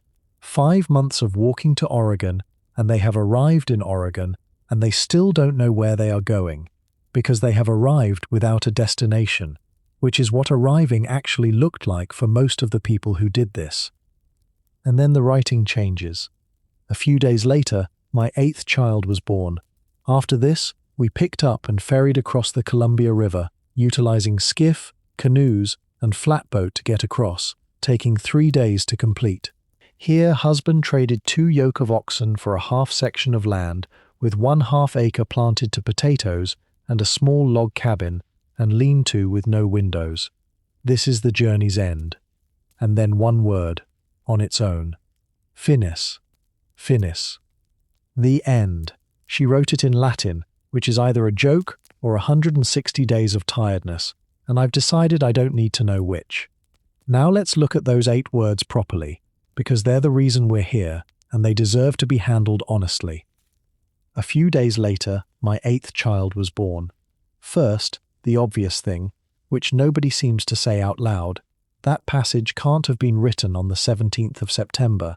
It describes events that happened over the following weeks. Ferrying the Columbia, which took 3 days. Trading oxen for land, a cabin with no windows. It's a coda. Somebody sat down afterwards, with the journey finished and the child born and a roof of some kind over their head, and wrote a closing paragraph onto the end of a diary and signed it off in Latin. Whether that somebody was Amelia herself, some years on, or a daughter, or a grandchild, or an editor at the Oregon Pioneer Association who printed the thing in 1933, I genuinely don't know. The people who have looked at this haven't settled it, because settling it means reading the original handwriting in Seattle rather than the printed version everybody quotes, and as far as I can tell, nobody has published on that. So here's the honest shape of the claim, and I'd rather give you the honest shape than the exciting one. In the diary as it has come down to us, in 160 daily entries written across 2,000 miles, the pregnancy is never named. It appears once, in 8 words, in the past tense, in a paragraph added after the fact. That's true, I've checked it. But it's not a discovery some historian made in an archive. It is a thing anybody can see by reading the document, and the reason it feels like a revelation is that almost nobody has read the document, which is the whole problem with trail diaries, and the reason we're spending tonight in one. Second thing, and this one matters more. She's not silent about her body. Not at all. Go back through what we've read. The sick headache on the 14th of April, 5 days out. The head that aches on the 18th. The vomit she and Joel each take on the 6th of June. Not well enough to get out of the wagon on the 27th of June. Not felt well today on the 14th of July. Too sick to eat on the 15th. Shivering in the wagon on the 31st of August. Sick all night from washing and working too hard on the 6th of September. Sick all night at the foot of Big Laurel Hill on the 10th. Sick all night on the 15th, 2 days from the end. That's 11 times. 11 times in 160 entries she writes down that her body has failed her, and every single time she writes the symptom and withholds the cause. She's not hiding. She's reporting. She's just reporting the effect and not the reason, over and over, for 154 days. And before anybody suggests the whole thing might be a later reconstruction, a memoir dressed up as a diary, let me close that door, because it can be closed. Trail memoirs written decades afterwards are a real problem in this field. Old people wrote them for the county history and the anniversary reunion, and they are full of things that happened to somebody else, or happened in a different year, or happened the way the teller wished. You have to be careful. This is not one of those, and here's how you know. Amelia Knight headed her entries with the day of the week as well as the date. Saturday the 9th of April, Thursday the 14th, Monday the 2nd of May, Tuesday the 31st, Monday the 4th of July, Friday the 22nd, Saturday the 10th of September. Go and get a calendar for 1853 and check them. Every single one is right. Dozens of them, scattered across 5 months, and not one is wrong. Nobody sitting in a parlor in 1890, reconstructing a crossing from memory, gets 30 consecutive days of the week correct for a year. 40 years gone. You get that right by writing it down on the day. The calendar is the fingerprint, and it says this document was made, where it says it was made, in a wagon, in 1853, day by day. So what was she doing? I think the answer is in what kind of object this was, and I think it's less mysterious and more moving than the version where a woman is silenced. There was no privacy in that wagon. None.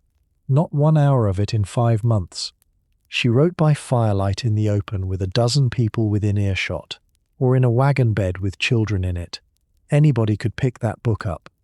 And a trail diary in 1853 was frequently not a private object at all. It was the family's record. It got sent back east so the relatives who stayed behind could know you were alive. It got read aloud. It got copied into letters.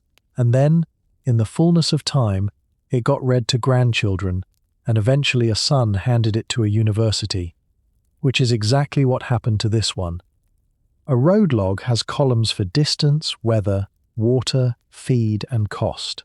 It does not have a column for the writer's body, because the writer's body isn't information about the road, and that's the reading I've landed on, and I'll tell you plainly, it's an interpretation and not a fact.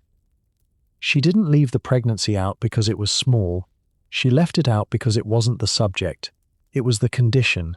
It was the thing that was true underneath every other thing she wrote down. Every ferry price in that diary was recorded by a pregnant woman.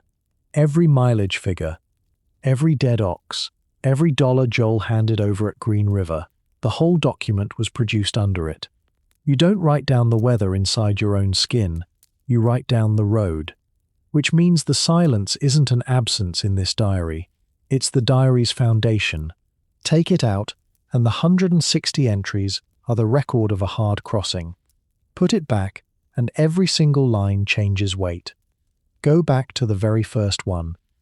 Started from home about 11 o'clock, and travelled 8 miles and camped in an old house. Night cold and frosty. 11 o'clock in the morning, the 9th of April, 1853. A woman 4 months pregnant climbs up into a wagon in Monroe County, Iowa, with 7 children, and travels 8 miles, and sleeps in somebody's abandoned house on a frosty night. That's not a departure, that's a decision, and she made it with the full knowledge of what she was carrying and what the road was, because she had done 7 of these and knew exactly how they ended. She got in anyway. Before we go to the birth, I want to tell you what she was walking toward, because we say a woman gave birth on the trail as though it were an event and not a set of odds. Here's what it was. There's no doctor, in the sense we mean. Her husband had medical lectures behind him, and in 1853 that meant bleeding, blistering, calomel, opium, and a set of confident theories about fever that were mostly wrong. For childbirth specifically, a physician of that era brought very little that a competent woman didn't bring. In one respect, he brought something worse. Doctors moved between the sick and the labouring without washing, and the connection between those two things was argued about for another 20 years. So what a woman actually wanted was other women. Somebody who had done it, somebody who had seen it go wrong, somebody with hands. On the trail, you got whoever was in the train, and if the train had spread out, or you'd camped short of the others, you got whoever was in your own wagons. For Amelia Knight, that meant a 13-year-old daughter, an 8-year-old, and a 5-year-old. And you got it wherever you happened to be when it started. That's the line of Lillian Schlissel's I keep coming back to. One never knew for certain where labour might begin, in Indian Territory, or in the mountains, or in drenching rain. Think about the calendar Amelia Knight was actually running against, and then think about the 10th of September. If that child had come 3 weeks early, it would have come at the foot of Big Laurel Hill, in a mud chute on the side of Mount Hood, in a train that couldn't stop because a storm would kill the stock.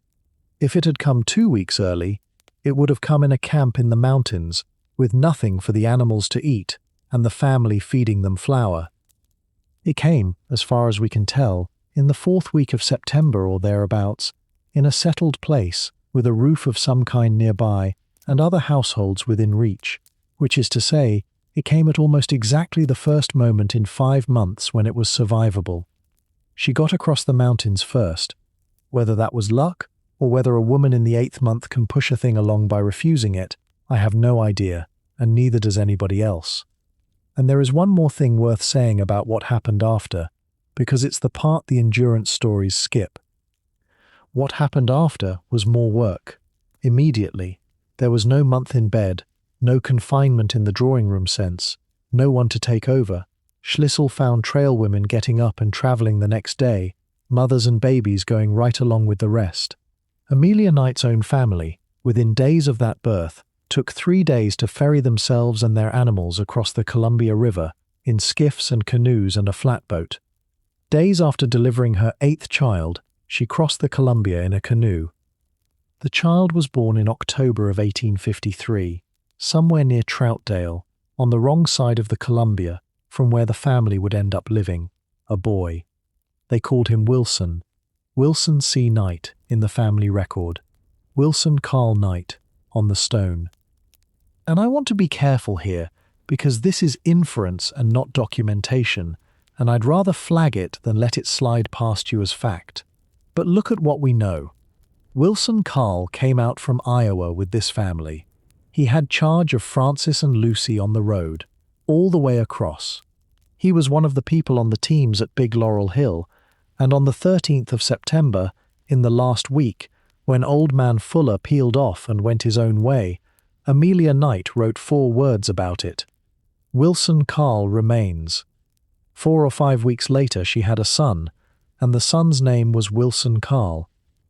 I can't prove they named the baby after him. Nobody wrote it down. But I've been doing this long enough to know what it looks like when a family says thank you and doesn't have any money to say it with. They named the child after the man who stayed. The 25th of October, 1853, 5 weeks after the last entry, Joel Knight bought a claim in Clark County, Washington Territory. Not Oregon, which is worth stopping on for a second, because almost everybody says Oregon, including the historical societies. The Knights crossed the Columbia and settled on the north bank, in country that had stopped being Oregon on the 2nd of March that same year, when Congress cut the northern half off and called it Washington Territory. They arrived in a territory that was 5 months old. There were fewer than 4,000 settlers in the whole of it. What they bought was a half section, 320 acres, more or less, near a place that would eventually be called Camas, about 10 miles up from Vancouver, in a stretch of open ground called Prairie. And what they paid with was oxen, 2 yoke of them, 4 animals, out of the team that had come 2,000 miles, traded away for land. Think about that trade for a moment. Those 4 oxen had walked from Iowa. They'd crossed the Missouri on a steamboat, come up the Platte, over South Pass, down the Snake, and down Big Laurel Hill in a mud chute with their legs braced. They'd survived what killed the ones lying along the road in the mountains with the abandoned wagons. And the day the journey ended, they were handed to a stranger, because that was what the family had left to pay with. What came with the land was half an acre of planted potatoes and a small log cabin with a lean-to and no windows. That's it. That's what the crossing bought. Half an acre of somebody else's potatoes and a dark box to sleep in.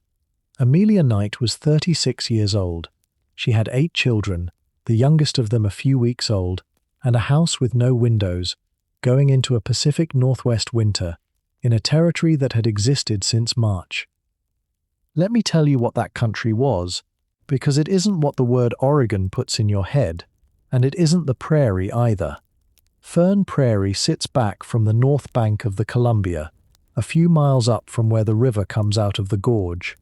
Around it, in 1853, was Douglas fir.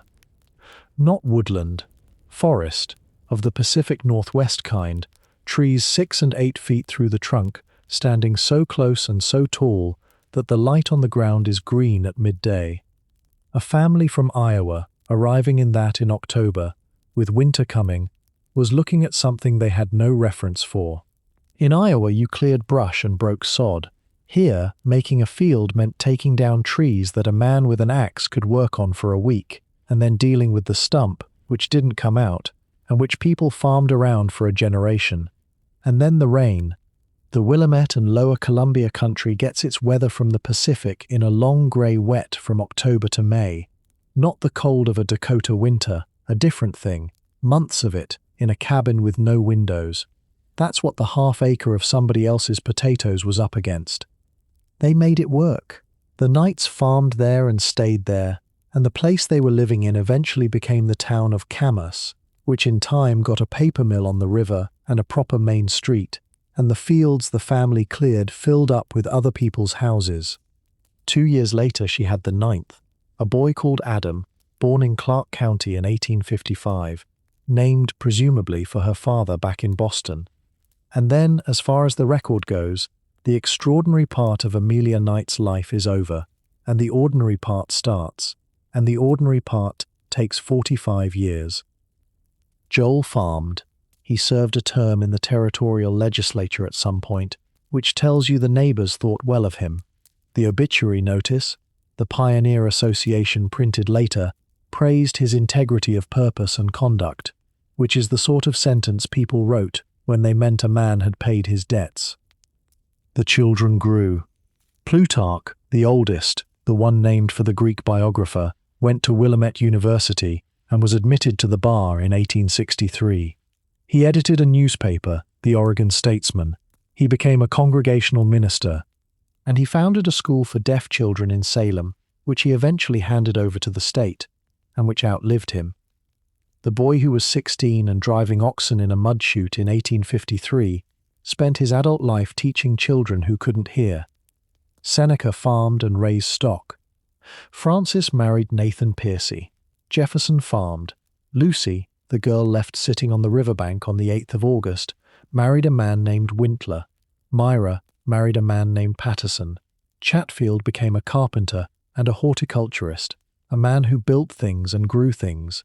Wilson, the one born at the end of the road, became a fruit grower. And that's the good part. Now here's the rest, because the rest is what the family actually got, and I'm not going to leave it out. 1867 was the year the roof came off. In May, Joel Knight died at home at Fern Prairie. He was 59. He had been in the country 14 years. And in the same year, Jefferson drowned in the Columbia River, close to the family farm. Jefferson was the 11-year-old boy in the wagon. He had walked from Iowa to the Pacific at 11 years old. He'd come down Big Laurel Hill. He'd crossed the Elkhorn in a wagon bed on a rope, and the Missouri on a steamboat, and the Deschutes on a ferry, and every other river between, and he had survived every single one of them. And then he drowned in the river at the bottom of his own farm. His mother buried her husband and her son in the same year, in the same ground, in the same cemetery on Fern Prairie. She was 50. She had 6 children still at home or nearby, and a farm to keep.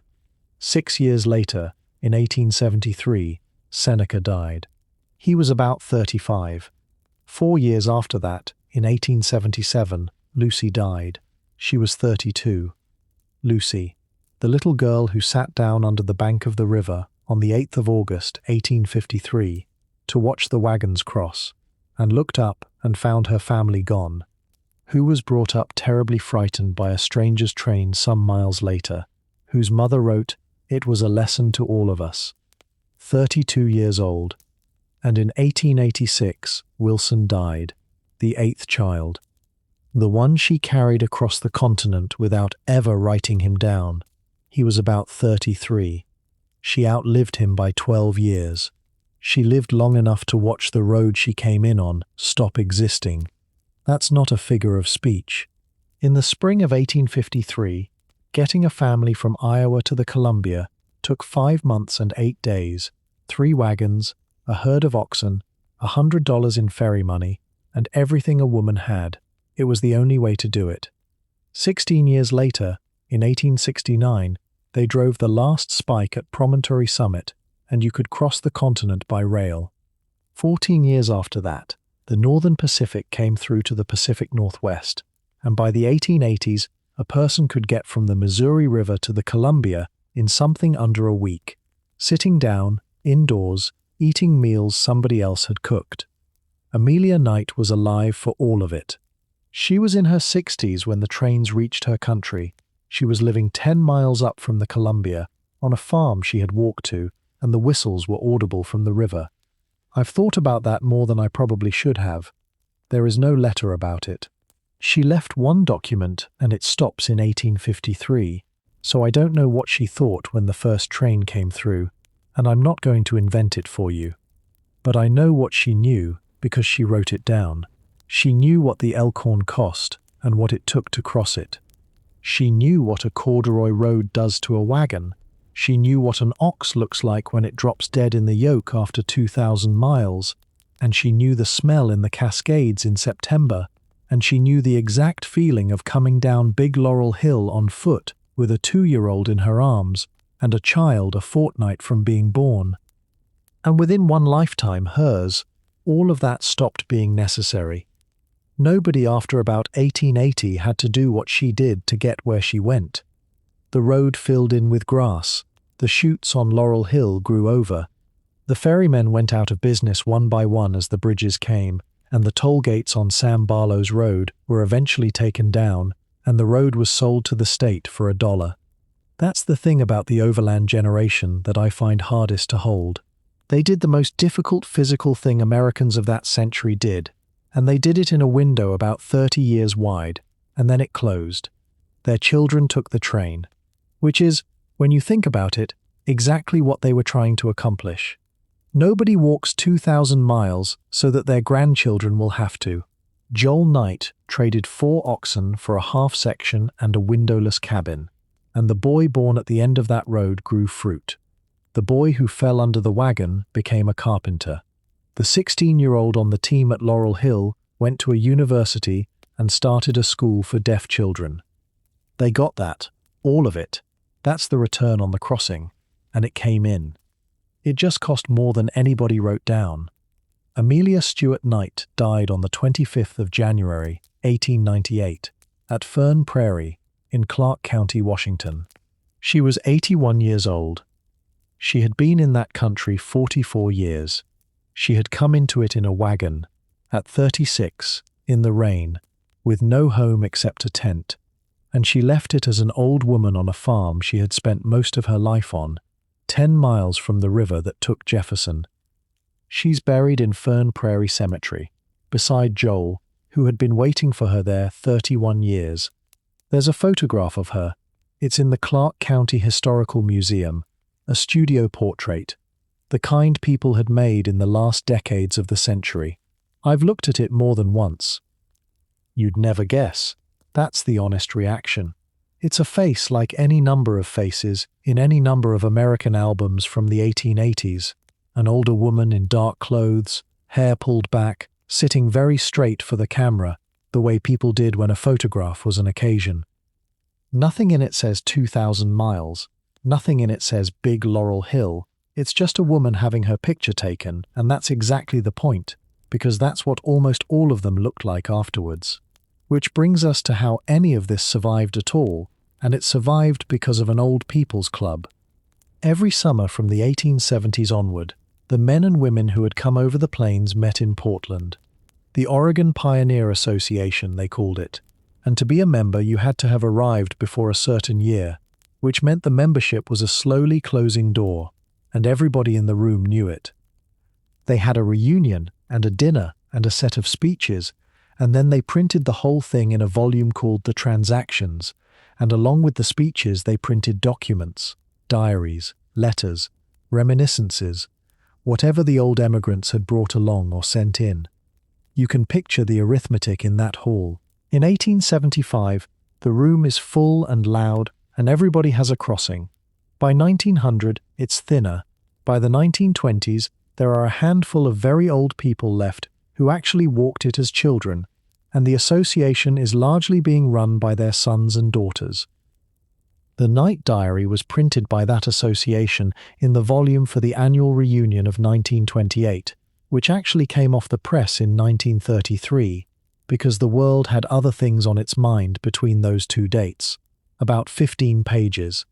They also ran off a small separate pamphlet of it, 16 pages, which is the version most libraries have. 75 years after she wrote it, somebody in Portland decided a farm wife's account of a 5-month walk was worth setting in type. And here is the thing that nags at me.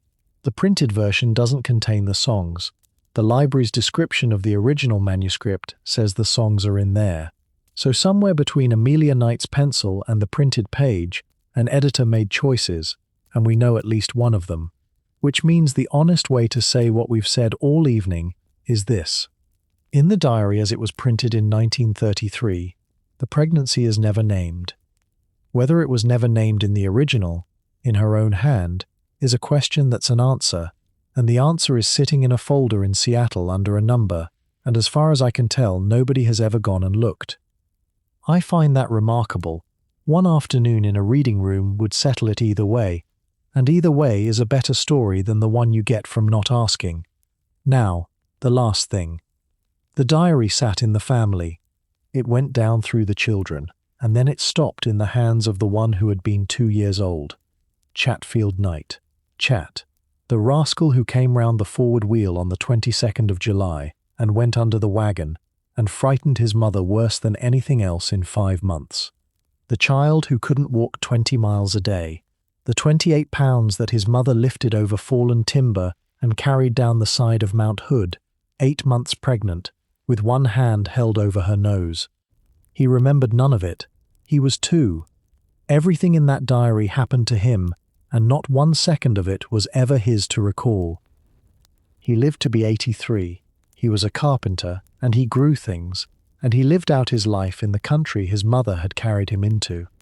And in 1934, the last year of his life, Chatfield Knight took his mother's diary to a university library in Seattle and gave it away. He didn't sell it. He didn't leave it in a family box for somebody to find. He carried it, at 83, to a place with fireproof storage and a card catalogue and a duty to keep things, and he signed it over to strangers, and they gave it a number and put it in a folder, and it's there tonight. He died that year. So this is where we end up, and I keep turning it over, because I don't think a novelist would dare. In the summer of 1853, a woman carried a 2-year-old boy over deadfall on the side of a mountain, because there was no road and no one else to do it. And 81 years later, that boy, at the very end of his own long life, carried her back down out of it, and put her somewhere safe, and let go. Everything you have heard tonight exists because of that. Not because she was famous. She wasn't. Not because anybody came looking. Almost nobody has. Because a woman kept an appointment with a pencil every evening for 154 days when she had every reason on earth not to, and because her youngest boy from the wagon knew what he was holding. The word she never wrote is in there anyway. It's in the headache on the 14th of April. It's in the wagon she couldn't get out of on the 27th of June. It's in supper she cooked and couldn't eat. It's in the logs she climbed over, and the child she lifted, and the night at the bottom of Big Laurel Hill when she lay in a wagon bed and could not get up in the morning. It's on every page. She just never gave it a name. She didn't need to. She was too busy writing down what the ferry cost. The lamp gets carried to the last room now. Out at Prairie the ground is wet and the fences need looking at, and there's a woman of 81 asleep in a house she came to in a wagon. Somewhere behind her, 2,000 miles back the way she came, the road is still there under the grass. The ruts are still in the rock at Big Laurel Hill, and 170 years on, the entry for the 10th of September is still exactly where she left it, in pencil. You can let the day go now. She got them all through. Good night.